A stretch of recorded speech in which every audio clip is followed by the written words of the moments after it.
Alright guys, what's going on? Well, as you can tell in today's video title, I am going to be getting the car ready for a track day I have coming up next weekend.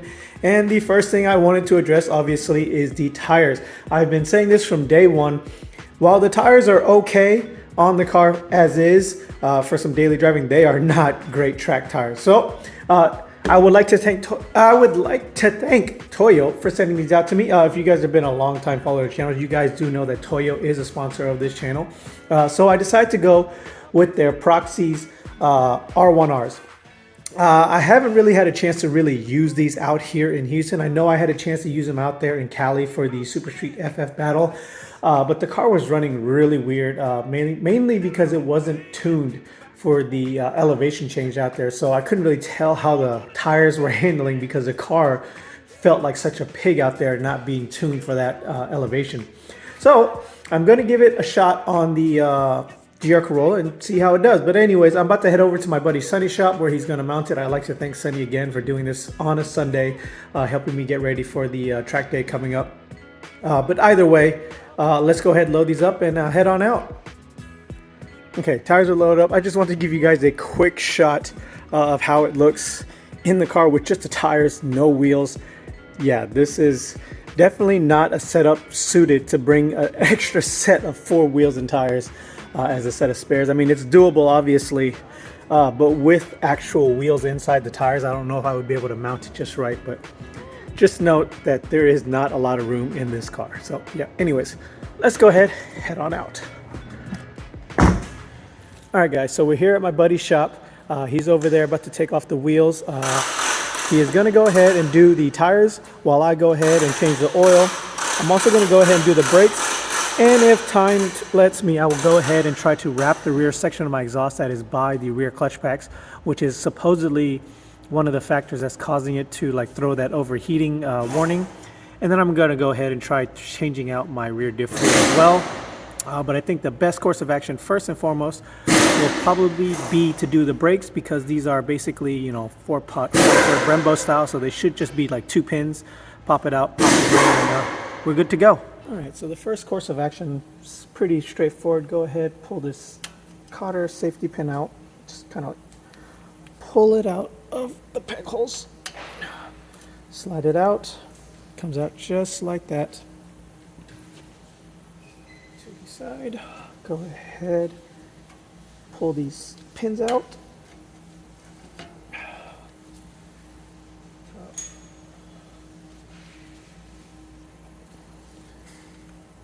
Oh, this one is a little stuck, so looks like I'm actually gonna have to hammer this one out. Be right back. Luckily these brakes are relatively new, so they should just pull right out. Now, obviously with more wear and tear, who knows how much harder or difficult this is going to be years down the road.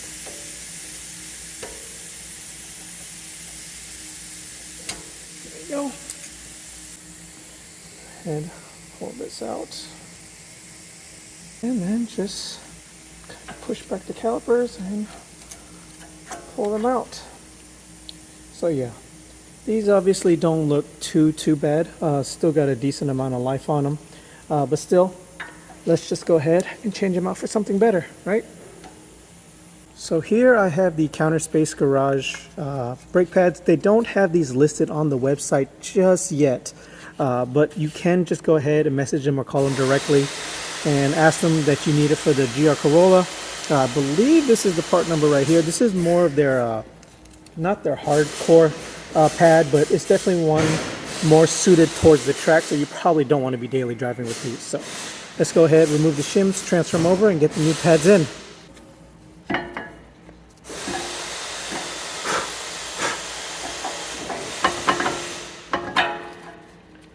you go.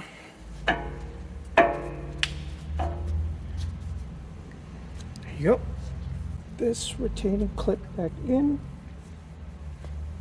Go ahead, take the pin, slide her back in, make sure it loops through this clip.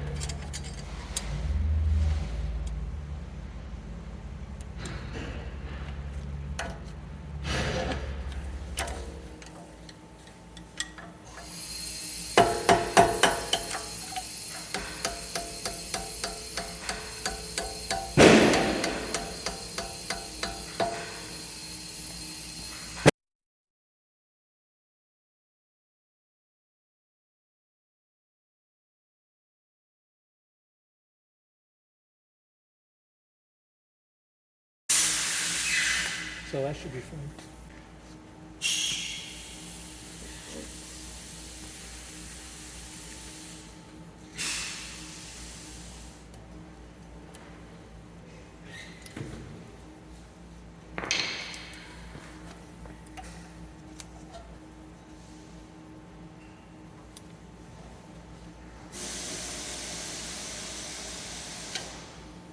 And there you go. Rinse and repeat on the other side, and the front brakes are done. All right, so for the rear pads, it's the exact same process. Go ahead, pull out the safety pin, knock out the 2 pins, pull out this retainer, and swap the pads.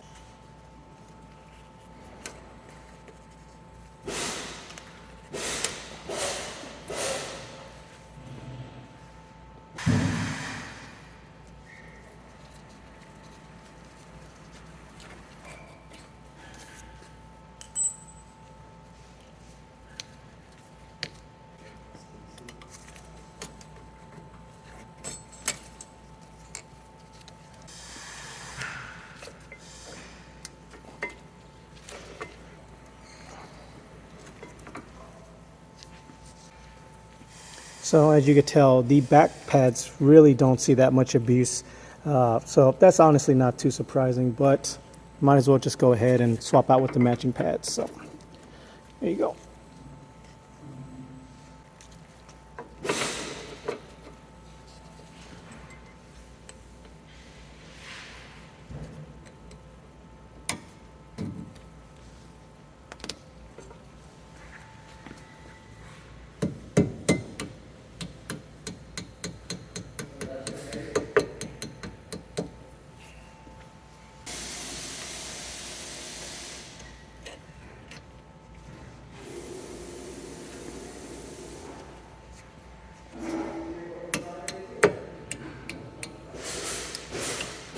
There you go, all done. So brake caliper, or shims in, pads in, retainer in, clip in, pins in, good to go. Rinse, repeat on the other side, and your brakes are done. So let's go ahead and move on to the oil change. Okay, oil is changed, brakes are changed. Let's go ahead and change the rear diff fluid next. All right, so I'm gonna go ahead and take this 10 millimeter Allen and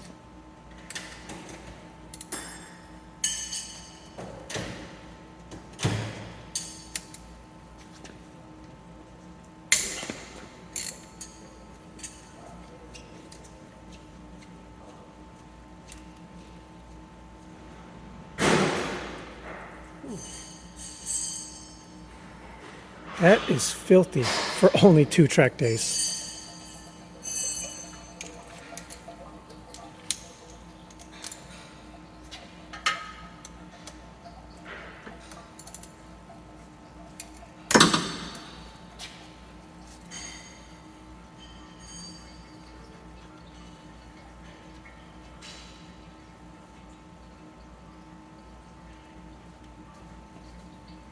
Good amount of metal shavings too.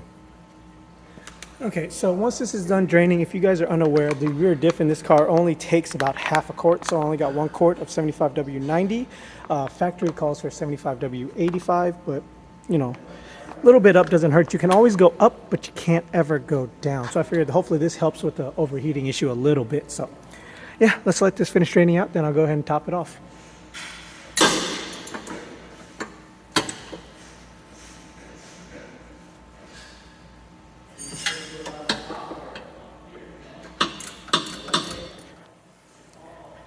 Okay, so to fill it up, it is not this second bolt down here. That is just a breather to make it drain faster. I forgot to loosen that one at first, but the top one is up there. So we're gonna go ahead and fill this up until it starts to like kind of have like a nice, slow, steady stream dripping out, and then we know we're good to go. So let me go ahead and find something and put this fluid in, and we'll start filling it. There you go. I don't know if you could see it, but there is a slight stream dripping out, and that's what you want. So I'm gonna let it just kind of settle for a bit, and then I'm gonna try to pump it in a little more and make sure it's all fully topped off.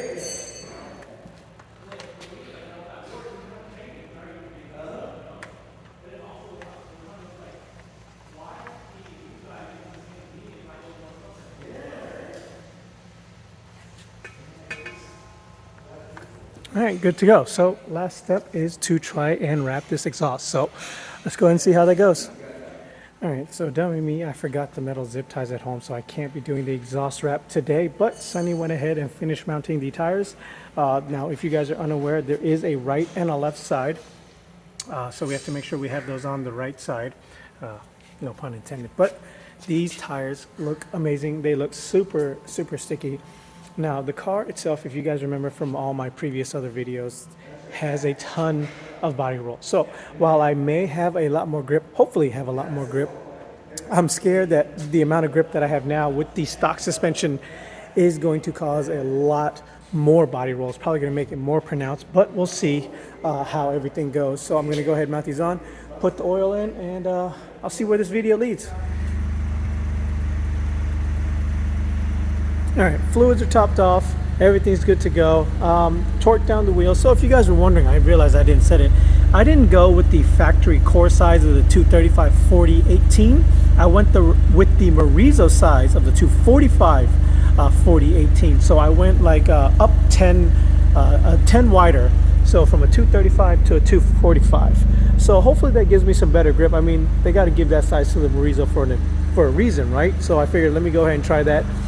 So like I said, one thing I'm worried about is that the suspension won't be able to keep up with these tires now, but we'll go ahead, head out there, see how she does on the track, just as is with new brakes, new tires. Let's see if we can get down to the sub 150. So my best recorded lap time so far is a 152.